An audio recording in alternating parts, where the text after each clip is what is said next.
Muy buenos días, estamos nuevamente en el local del Movimiento Libertad y República, hoy 6 de noviembre del año 2021 y desde el Centro de Estudios Sociales Porfirio Cristaldo Ayala estamos siguiendo con la serie de charlas y divulgaciones que hacen a la filosofía, la política, la economía de la libertad.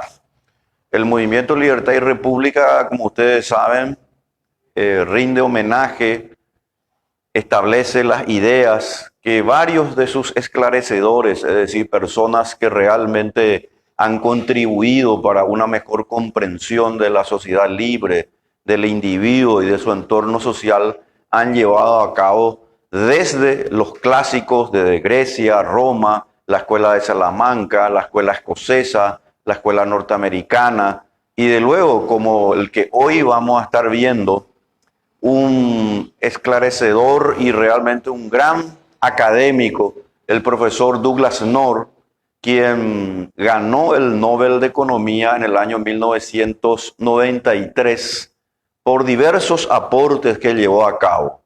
El hecho de haber ganado el Nobel de Economía, de luego, resulta para nosotros siempre importante, no en el sentido de por haber ganado el Nobel solamente, sino que porque lo que vamos a ver es muy coherente y pertinente con lo que nosotros llevamos a cabo desde el movimiento.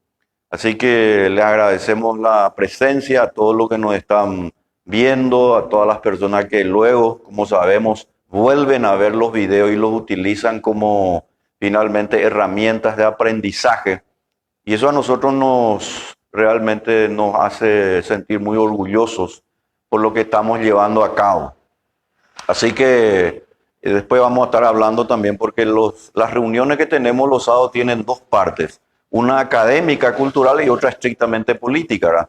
Solamente para adelantarles, hoy por ejemplo, en términos académicos, culturales, a las 3 de la tarde le volvemos a invitar. Vamos a volver al programa La Hora de la Libertad, aquí con Julio Olmedo, con quien estamos haciendo el programa desde Radio Chaco Boreal y en directo por Facebook Live desde la página La Hora de la Libertad. Y mañana tenemos nuestra primera reunión ya más formal del movimiento en el interior. Vamos a estar en la ciudad de Ñemby con varios jóvenes, personas de todas las edades, de luego, que están queriendo un poco saber más sobre nuestro movimiento, sobre lo que estamos haciendo. Y también, también allí nuestro coordinador, referente académico y político en la zona de Itapúa. También ya vamos a tener una reunión en dos ciudades de ese hermoso departamento de Itapúa. Igualmente en Ciudad del Este.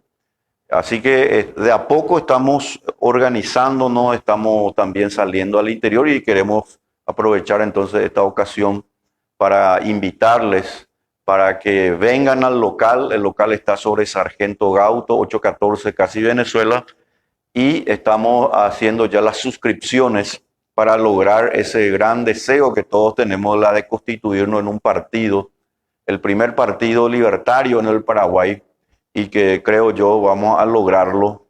Pero lo más importante, e insistimos en esto, para nosotros lo más importante es que las personas que se acerquen, que están aquí en el Paraguay y que quieran colaborar con una mejor sociedad, en primer lugar estén convencidas de las ideas. A nosotros no nos vale de nada que luego tengamos dirigentes que precisamente empiecen a violar o de alguna manera estar de contramano a nuestra filosofía. Nosotros queremos que las personas que se acercan al movimiento y que tienen el legítimo derecho moral y legítimo de alguna vez, ¿por qué no?, de ocupar un cargo político, también y por sobre todas las cosas, insisto, comprenda cómo funciona una sociedad libre, cómo funciona la economía de mercado, cómo debe ser un Estado mínimo, cómo debe ser la administración de justicia, cómo se puede hacer una mejor educación.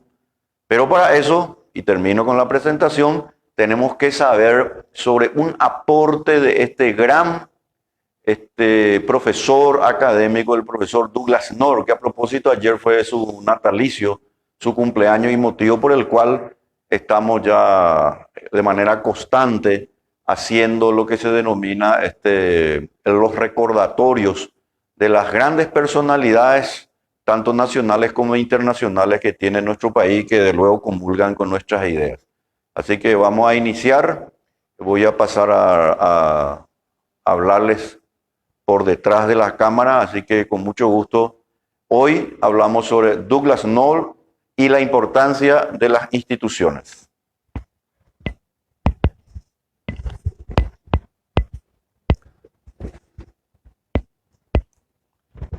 Ahí ustedes tienen la foto del profesor Douglas North y le hemos catalogado a esta serie de exposiciones con un nombre que lo identifique a la persona del cual nosotros queremos hablar. En este caso estamos hablando de Douglas North y las instituciones. Y realmente si hay un aporte que el profesor North le dio a la academia y le valió precisamente el Nobel de Economía, es el hecho precisamente el de haber establecido el tema relacionado a las instituciones, que vamos a ver qué significa y por qué son importantes. Este es uno de sus libros más interesantes, que volvemos a insistir acá desde el Centro de Estudios Sociales. Nos gustaría que ustedes puedan leerlo, examinarlo. Se llama Instituciones, Cambio Institucional y Desempeño Económico.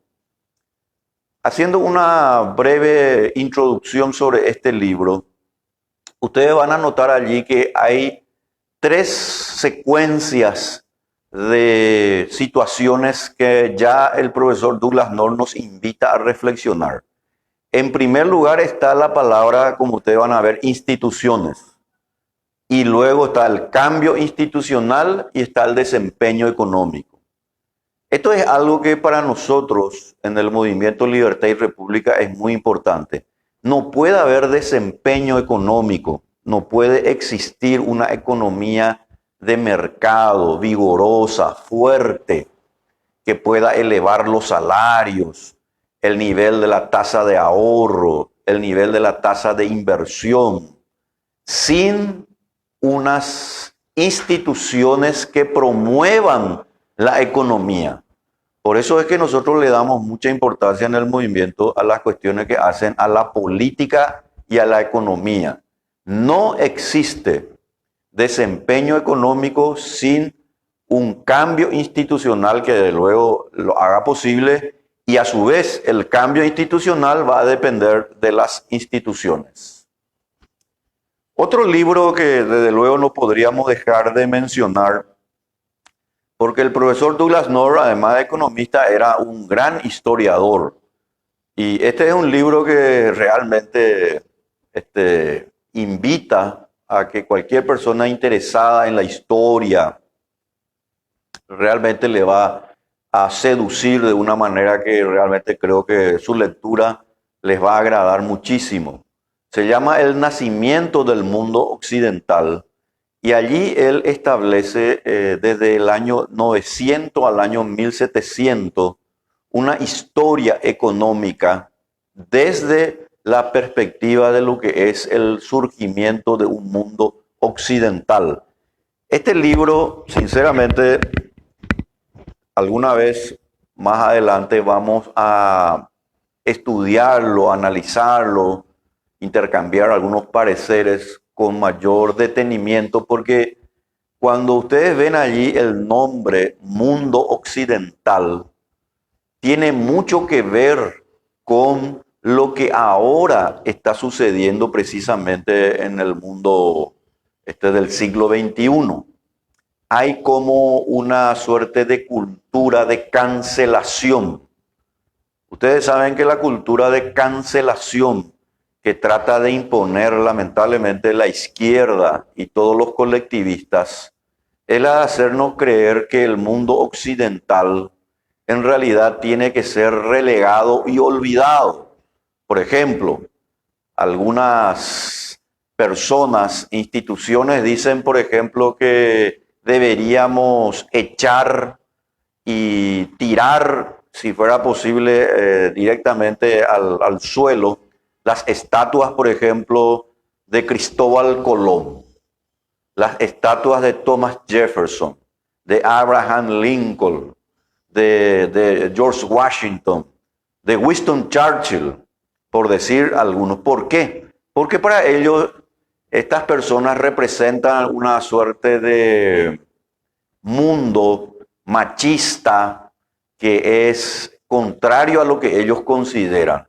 Y ahí esa cultura de la cancelación es muy peligrosa porque por lo general cuando uno habla de estos temas, de lo que es la civilización occidental, enseguida tratan de alguna manera de hacerte ver como que uno es una persona que no le respeta a los demás, que solo lo que quiere es finalmente hacer prevalecer una historia que es la misma historia.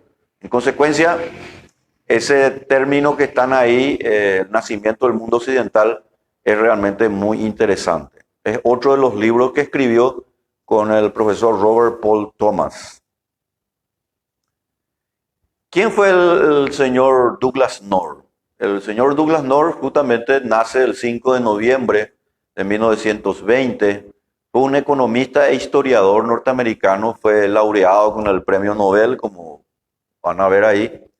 Y obviamente su investigación por el cual le otorgan el Nobel es sobre historia económica. Y él analiza los cambios económicos e institucionales y el trabajo que él le llevó a ganar, digamos, este premio y otros, prácticamente está en casi 30 años de análisis que él hizo. O sea, él hace lo que se llama un recuento de la historia universal de una manera que realmente es muy interesante y durante 30 años se dedicó exclusivamente a estudiar la historia económica y los cambios que vienen en la economía en base a las instituciones. Hay una cuestión muy importante que agregar al profesor North. Él considera que todo el proceso de la historia, de la evolución institucional, deviene, como habíamos dicho, de entender la secuencia que existe entre las instituciones y la historia y la economía. Nosotros no podemos entender el pasado ni entender el futuro si no hacemos ese análisis. Y en consecuencia, esto es muy importante especialmente para esa cultura de la cancelación, esa cultura de la exclusión, que tiene mucho que ver con el nuevo orden mundial que pretende nomás que nosotros nos despojemos, por ejemplo, de nuestra historia y dejemos de lado incluso todo aquello que se denomina nuestras tradiciones y costumbres, porque para ellos esas son cosas del pasado. De manera que aquí nosotros volvemos a ver esa cuestión como algo relevante. El problema importante para comprender las ventajas comparativas y todo lo que se denomina los medios institucionales es clave para entender cómo se va desarrollando el desempeño económico. Nosotros podemos tener una ventaja comparativa con relación a otros países, por ejemplo, y competitivas incluso. Por ejemplo, Paraguay. Paraguay tiene ventajas comparativas y competitivas que nosotros no las estamos aprovechando en su debida forma. Por ejemplo, el tema de la energía eléctrica. El tema de la energía eléctrica es una ventaja extraordinaria que el Paraguay tiene, pero desafortunadamente no la estamos aprovechando en su debida forma. Y no la estamos aprovechando en su debida forma precisamente porque las instituciones que nosotros tenemos no hacen posible ese mejor aprovechamiento. Solo para mencionar al respecto, Paraguay tiene en lo que se denomina la generación de energía per cápita a nivel mundial el más alto en el planeta Tierra. Es decir, nuestra generación es extraordinaria, pero no podemos distribuir ni comercializar esa energía eléctrica, no porque los brasileños sean malos y no porque los brasileños, porque estoy hablando del tema Itaipú, por ejemplo, sean los que nos impidan hacer eso. No, es porque nuestros mismos gobernantes, lamentablemente gobernantes con ideas lamentablemente muy equivocadas, siguen manteniendo una estructura estatal como por ejemplo la de la ANDE, que precisamente se convierte en un monopolio y le impide al Paraguay utilizar sus ventajas tanto competitivas y comparativas para lograr un mayor desempeño económico. Y ocurre que hoy muchas inversiones nacionales y extranjeras para posicionarse en nuestro país tienen que estar teniendo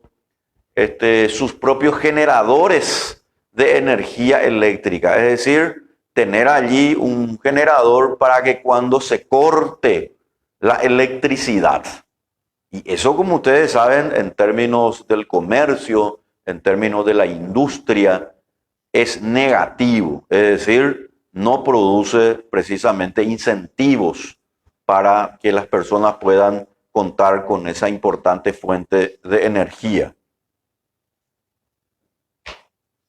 Y acá viene la cuestión concreta. ¿Qué son las instituciones? Desde luego, lo que aquí estamos poniendo para que nosotros podamos aquí mostrar es sencillamente ya una resíntesis para entender de lo que estamos hablando y de lo que el profesor Nor nos dice. Las instituciones son limitaciones que los seres humanos vamos haciendo y que las vamos ensayando para que podamos lograr convivir, mantener un orden y mejorar nuestras condiciones de vida. Ahora, para lograr estas instituciones que son reglas de juego, nosotros tenemos que entender algo muy importante. Y ahí ustedes van a leer una frase que es muy importante para el Paraguay y obviamente, para entender lo que sucede incluso a nivel mundial. Ensayo y error. Las instituciones no son una creación de una mente superior, de un Estado, de un político que dice que así tiene que ser. No, las instituciones van surgiendo de una manera consuetudinaria al comienzo. Es decir, son el resultado de una serie de comportamientos que se convierten luego en reglas de juego. Porque vamos a ir viendo después los ejemplos. Estructuran, por lo tanto, incentivos. Estructuran también castigos.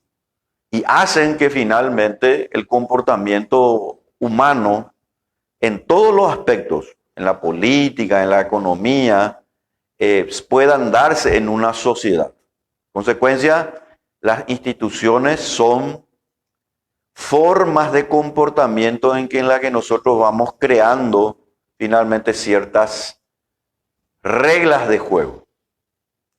Y las instituciones, ¿qué es lo que hacen? En primer lugar, definen y limitan el conjunto de elecciones de los individuos. Proporcionan una estructura para la interacción y constituyen una guía para la vida diaria. Es decir, las instituciones son reglas de juego. Pero para entender esto, tenemos que entender lo que Nor considera.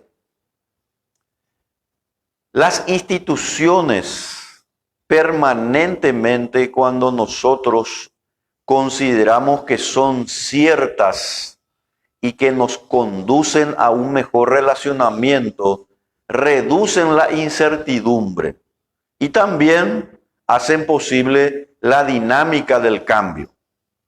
Por ejemplo, lo que se denomina el contrato. El contrato puede estar escrito o no puede estar escrito. Antes de que exista el contrato escrito, tal como nosotros los conocemos, los bancos, las entidades financieras, se iniciaron sencillamente con algo muy importante, que significa establecer la palabra empeñada entre la persona que recepcionaba una suma de dinero o lingote de oro para devolverlo a su propietario. Al comienzo, cuando se inició lo que se denomina los bancos, eso se hacía de una manera tranquilamente y sin temor a que sucediera algo contrario a través de la palabra empeñada. Es decir, una persona por su característica de honestidad, honorabilidad, recibía una suma de dinero, un lingote de oro o un documento, puede ser incluso lo que se denomina un pagaré, y esa persona lo guardaba. Los bancos primeramente fueron estructuras de custodia, eran cajas de custodia. Luego se convirtieron en estructuras prestamistas, pero primero eran sencillamente cuestiones que se establecían a través del intercambio de las personas sin necesidad de existir una condición formal previa. Y eso hace que las personas tengan incentivos. Yo puedo reducir la incertidumbre de no perder lo que le di a esa persona y de esa manera voy haciendo la interacción humana. Y ahí tenemos ya algunos ejemplos para entender cómo funcionan las instituciones. Cuando hacemos, por ejemplo, una transferencia bancaria, cuando alquilamos una casa, un departamento, pedimos un préstamo hipotecario, que es un poco más, más garantista en cuanto se refiere a contar con esa suma de dinero. Compramos un seguro de un acto, apostamos en el casino, invertimos en la bolsa, compramos bonos. Sabemos cuando todas estas cosas hacemos, cómo realizar esta actividad y podemos averiguarlo fácilmente.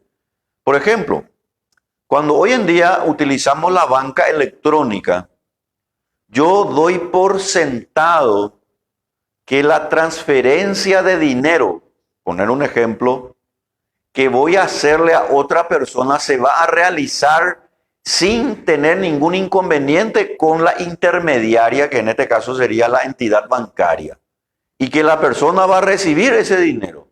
Es decir, allí no existe dinero en efectivo, dinero físico, sino que hay una transferencia que se realiza a través de la web. Y en consecuencia, yo tengo certeza de que eso se va a realizar.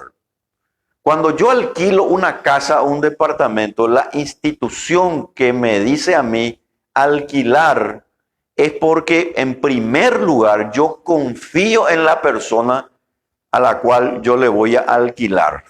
Y obviamente la persona confía también en el propietario. Y para eso luego se hace lo que se denomina el contrato. Lo mismo ocurre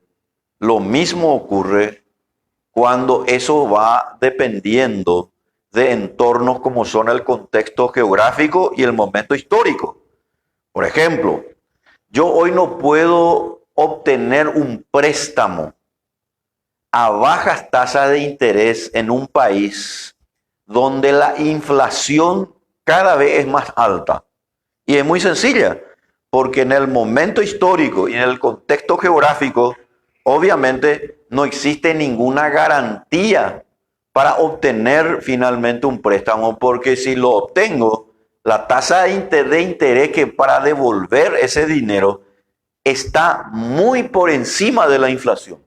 Es decir, si la inflación es supongamos en Argentina, hablando ya de Argentina, porque es un buen ejemplo de lo que no hay que hacer, la inflación va a terminar en el 50% o más este año.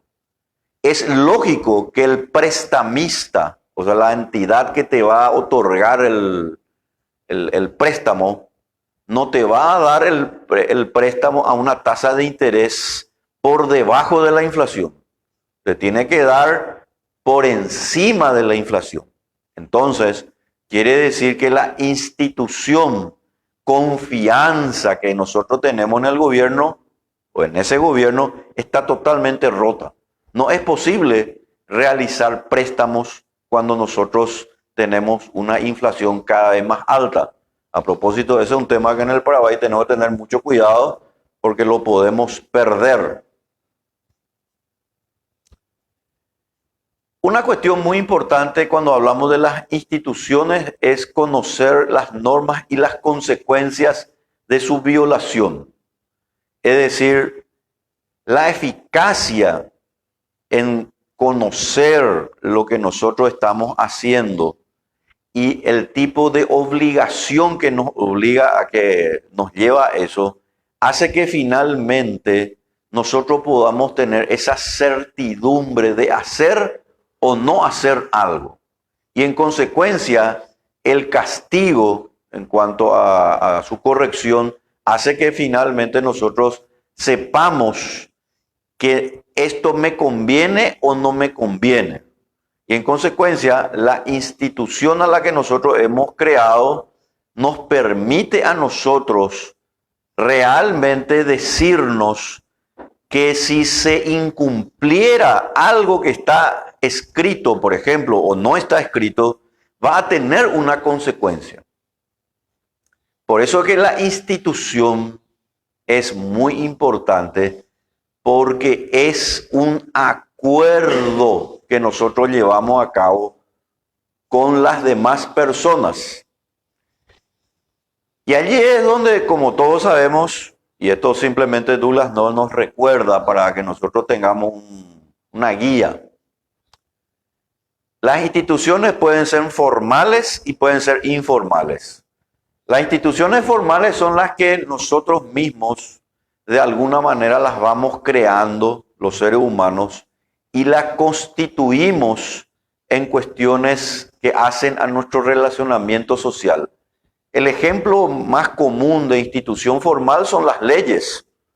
Ahí tendríamos que agregar de luego también la Constitución Nacional, que es la ley fundamental, y los contratos. Esas son las cuestiones formales. ¿Por qué? Porque tienen algunos requisitos que hacen que así sean. Por ejemplo, las instituciones formales por lo general están escritas. Las instituciones formales también por lo general son de orden público. Es decir, todas las personas las pueden conocer. Por eso es muy importante todas las cuestiones que hacen a las leyes de transparencia, que también en Paraguay hemos ido avanzando y es muy importante notar eso. La transparencia significa que, por ejemplo, un funcionario público se sepa cuánto gana ese funcionario público, que presente su declaración jurada de bienes y de ingresos. ¿Por qué? Porque no es correcto institucionalmente que una persona que gana 10 ingresa a lo que se denomina la función pública, ganando, supongamos, ese 10, y resulta ser que a los 2 años está teniendo un patrimonio que supera 100 veces a lo que su ganancia mensual le está diciendo. Allí algo pasó. En consecuencia, las instituciones formales permiten que nosotros tengamos también un control sobre nuestros funcionarios. Y eso se da en el sector público y se da en el sector privado. Los contratos también, que se pueden hacer un contrato de alquiler, un contrato de honorarios, que puede establecer un ingeniero, un abogado, etcétera, son instituciones formales. Y acá viene lo más interesante, digamos, de Douglas North, digamos. Las instituciones informales son aquellas que generalmente no están escritas y que complementan a las normas formales. Y ahí tenemos tres ejemplos muy interesantes. Las tradiciones, los usos, las costumbres, el hecho de utilizar el idioma guaraní para conversar los paraguayos, el hecho de tomar el tereré, el hecho de ir el 8 de diciembre a Caacupé, el hecho de venerar nuestra historia, recordar nuestra historia, el hecho de tener un día de la bandera paraguaya, el hecho de recordar a ciertos héroes que nosotros consideramos no los debemos olvidar, el hecho de la soberanía, que ahí también deberíamos colocar, porque si bien es cierto la soberanía puede ser considerada una institución formal, en realidad la soberanía, la verdadera soberanía es una institución informal porque nace con el individuo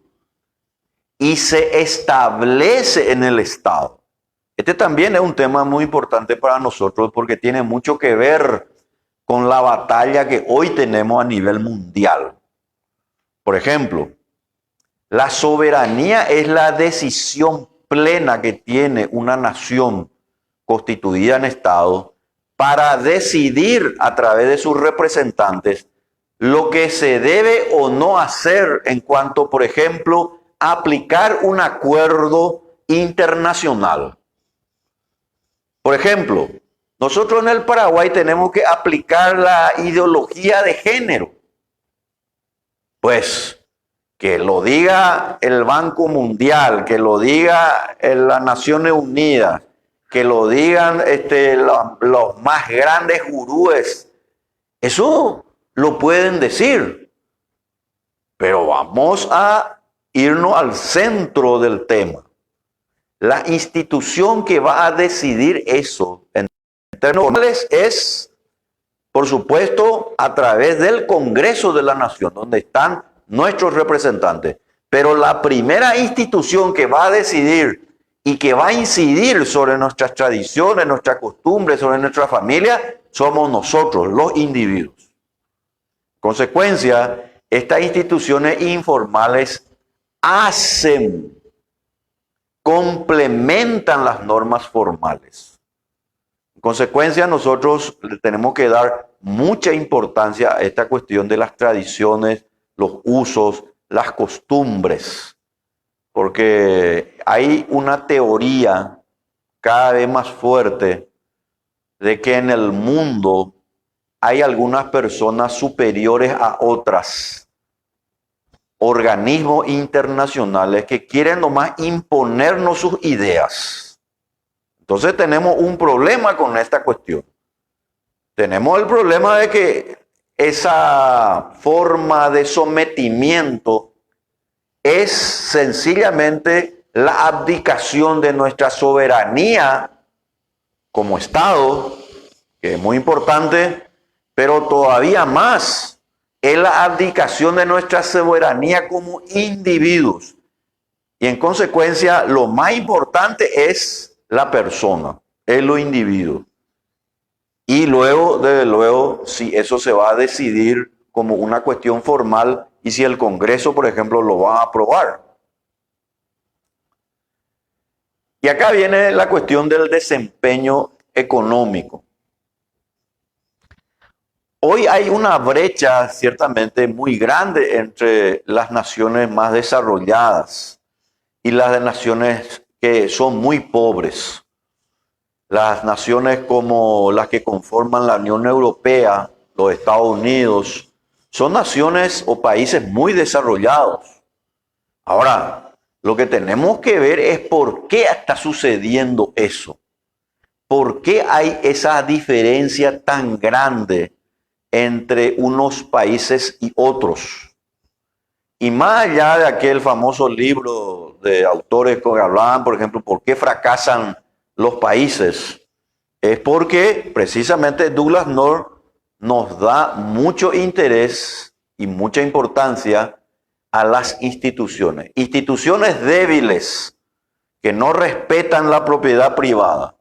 Instituciones débiles y corruptas que no respetan, por ejemplo, la independencia del poder judicial, como ocurrió ahora, por ejemplo, con la elección del senador Ríos en la Corte Suprema de Justicia. Instituciones débiles y corruptas que no respetan la igualdad ante la ley, hacen que finalmente esos países tiendan a ser subdesarrolladas.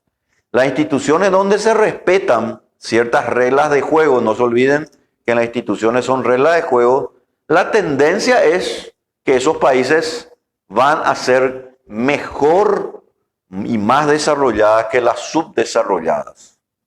En consecuencia, este desempeño económico, que significa más inversión, más ahorro, viene del respeto a las instituciones.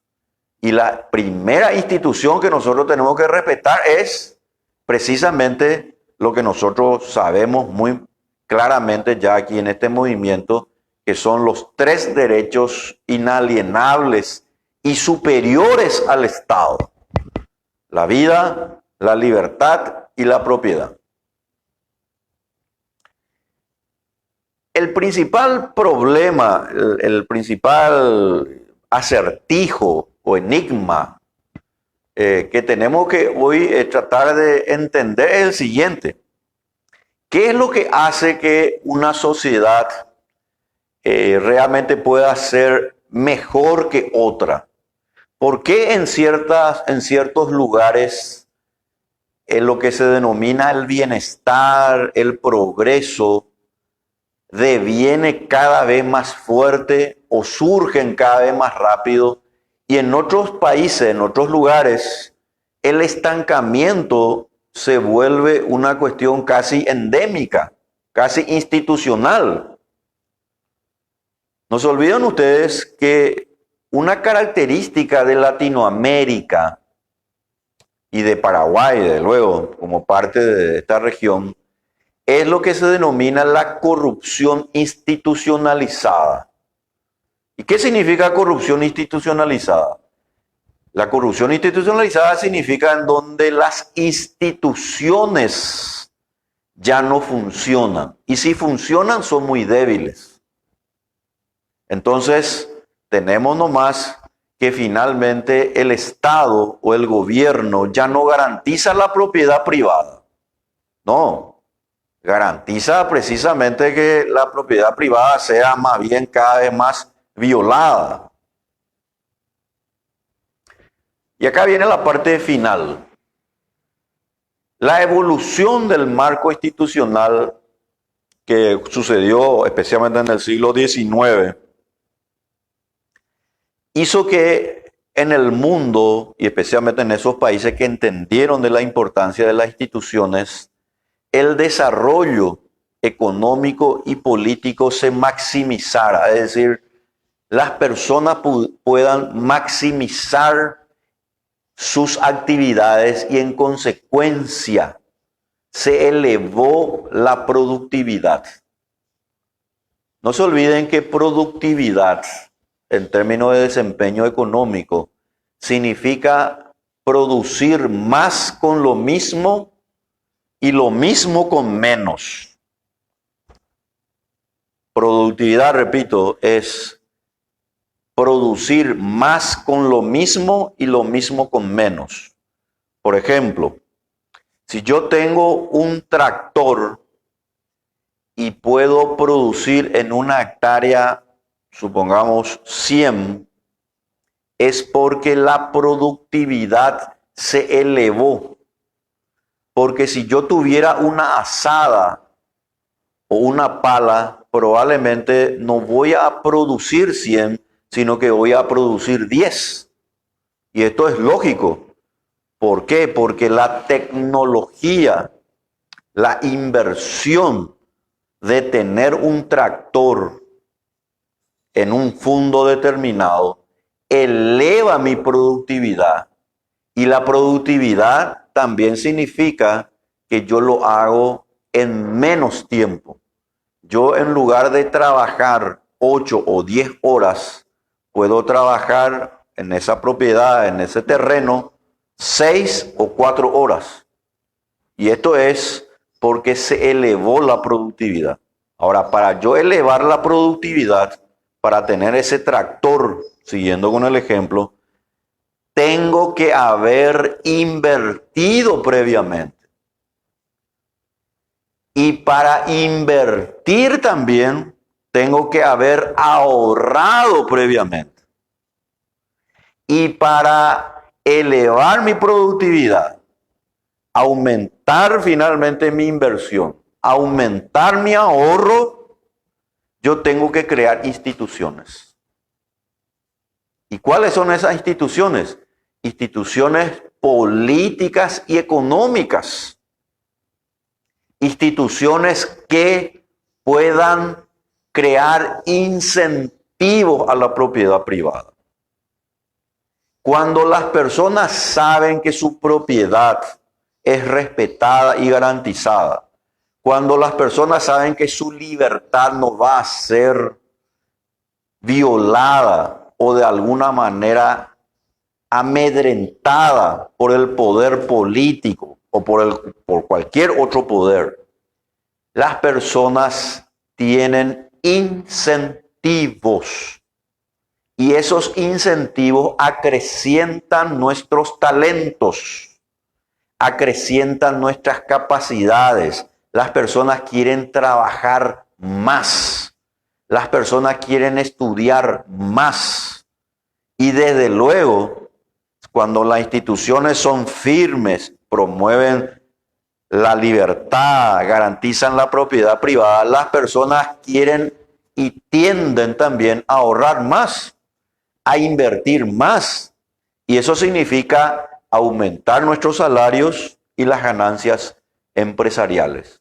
Ahí ustedes van a notar en esa secuencia que acabo de decir así brevemente, que Knorr, sin ser de la escuela austríaca, se acerca a la escuela austríaca porque él le da importancia a las instituciones. Las instituciones son, y ahí terminamos, reglas de juego que las personas establecemos en un momento dado para convivir y mejorar nuestras condiciones de vida. Esas reglas de juego pueden ser de diversa índole. Pueden ser políticas, económicas. Políticas cuando el Estado es garantista de la propiedad privada y de lo que se denomina el orden constitucional de la libertad. Y es también una cuestión económica cuando nosotros sabemos que nuestra propiedad política y económicamente va a ser resguardada no solamente de los criminales, de los delincuentes que existen cada vez más y en todas partes ahí en la calle. Muchas veces los delincuentes y los criminales ya están dentro del gobierno. Los delincuentes y los criminales están en el Estado. Y eso es algo clave para mejorar nuestras instituciones. Las instituciones tienen que promover incentivos. Por eso que hemos sido críticos y hemos hecho un video al respecto de la elección del senador Ríos. No porque tengamos algo en contra de la persona del senador Ríos, hoy ya nada más y nada menos que miembro de la Corte Suprema de Justicia, sino porque él es una persona que tiene un problema con el resguardo de la propiedad privada. Él ha sido el firmante del proyecto de ley para precisamente desincentivar, desestimular la propiedad privada. Y en consecuencia, cuando un miembro de la Corte tiene esa tendencia, nosotros no estamos creando institucionalidad. Nosotros lo que estamos creando es incertidumbre. Nosotros de alguna manera ya sabemos que en la Corte Suprema de Justicia vamos a tener un inconveniente que ojalá que cuando ocupe el cargo el señor Ríos no actúe de esa manera. Es decir, desestimulando la propiedad privada. Porque eso sería un motivo para hacerle un juicio político. ¿Y por qué estoy hablando de eso? Porque esto es lo que habla Douglas North. Nosotros los paraguayos, con nuestros defectos y virtudes, establecimos en nuestra Constitución el respeto a la propiedad privada. Y cuando un funcionario público de cualquiera de los tres poderes del Estado, sea el ejecutivo, el legislativo o el judicial, contradice nuestra Constitución, pues esa persona no tiene que seguir ocupando ese cargo. Y una de las maneras es, como ya dije, el juicio político. Pero más importante de todo es la institución. Hay que fortalecer nuestras instituciones. La institución del Estado de Derecho, la supremacía de la Constitución, la supremacía de la legalidad es muy importante. ¿Por qué en el Paraguay no vienen tantas inversiones? No es porque en el Paraguay en realidad no tengamos todavía, por suerte, bajas tasas de tributos. En el Paraguay, comparado, por ejemplo, con otros países, el Paraguay tiene bajas tasas tributarias. Comparado, vuelvo a insistir, con otros países. La deberíamos bajar, desde luego. Pero ¿por qué no vienen tantas inversiones? Porque tenemos un problema con el Estado de Derecho. Y el Estado de Derecho significa resguardar y limitar la función de los funcionarios públicos. Que los funcionarios públicos cumplan con la Constitución, que garanticen la propiedad privada. Aquí ocurre que, y es muy común en Latinoamérica, quiere venir una inversión grande y ya están merodeando así como esos chacales, como esos perros, buscando una suerte de coima, el famoso 10 o 20%, algunos ya hablan lo del 20%, que tenés que darle para aprobarle su inversión. Eso es algo totalmente inaudito y no se puede aceptar. Consecuencia, ese es un punto importante para el tema que estamos hablando y que tiene mucho que ver con la cuestión de nuestra disertación de hoy. Así que le agradezco mucho la atención y creo yo que es un tema relevante. Como ustedes se habrán dado cuenta, tiene muchas aristas, se pueden hacer muchas reflexiones como la que hemos hecho. Yo quiero insistir nomás en el tema de por qué en el Paraguay lo que se llama la inversión extranjera directa no es muy alta. Ustedes saben que la inversión extranjera directa en Bolivia es más alta que en Paraguay.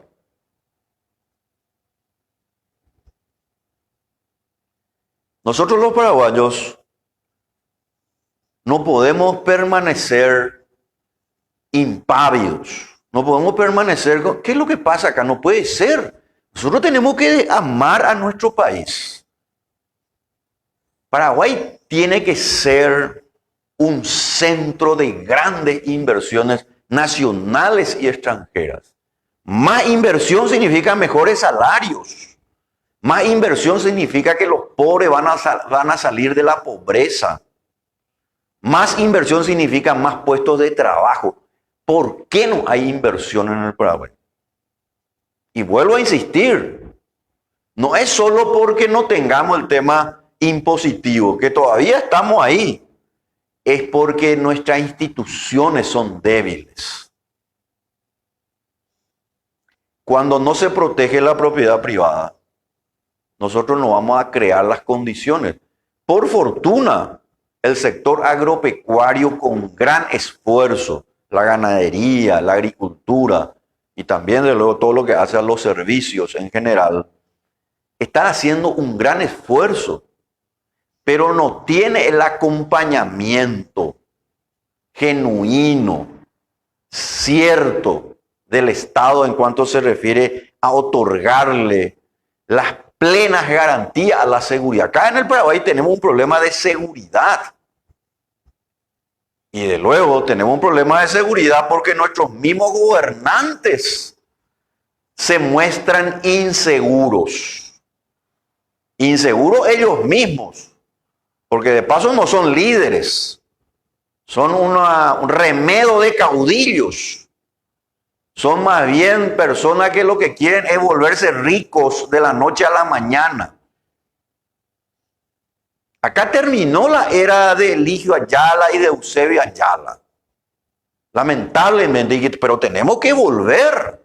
Nosotros tenemos que respetar al prójimo, pero para eso nosotros necesitamos dirigentes que realmente crean en la libertad, crean en la república. Pero para creer, no es el creer en esto no es un acto de fe, es un acto de convencimiento. Por eso estamos haciendo estas charlas. Y Douglass North nos permite entender sobre la importancia de las instituciones y de su rol preponderante en el crecimiento de las naciones. Muchas gracias por la atención.